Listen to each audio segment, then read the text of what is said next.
Hello friends, today we'll discuss fourth chapter, I Became Congress President, of India Wins Freedom. In this chapter, Maulana Abul Kalam Azad narrates the significant moment of his political journey when he was elected the President of the Indian National Congress in 1940, a critical period during India's freedom struggle. The chapter begins with a contextual background. Subhas Chandra Bose's resignation from the Congress presidency in 1939 due to ideological differences, especially with Gandhi. After this drive, Rajendra Prasad served as interim president, but Congress needed a strong and unifying leader to navigate the turbulent political environment. Key point: the British had dragged India into World War II without consulting Indian leaders, and this caused widespread discontent.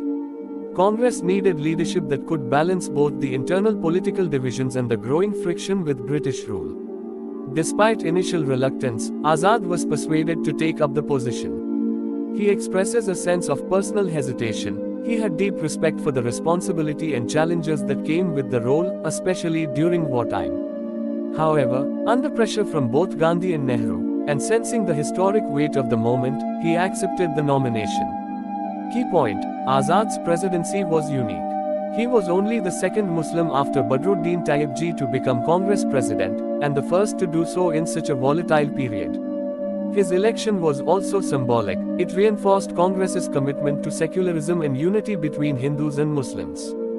Azad speaks candidly about the challenge of communalism, which was being stoked by the Muslim League under Jinnah. He believed that true independence was only meaningful if it was inclusive and safeguarded the rights of all communities, especially minorities. Azad's vision stood in stark contrast to the League's growing demand for a separate Muslim nation. Key point: as president, Azad had to manage strained relations not just with the British but within the Congress itself. He worked tirelessly to maintain unity among senior leaders, many of whom had differing approaches to dealing with the British and the League. His role became one of a bridge builder, trying to hold together a fragile coalition of ideas and personalities. He also mentions the failure of negotiations with the British, particularly the demand that any Indian support in the war effort must be conditional on promises of complete independence. The British refused to budge. Azad made it clear that the Congress could not support the war without a firm commitment to freedom. Key point: Azad's term as president lasted the longest, from 1940 to 1946, due to the disruption caused by World War II. His leadership during this extended period reflects his influence and the trust the party had in his balanced and visionary guidance. Toward the end of the chapter, Azad reflects on the weight of history and the moral responsibility he bore.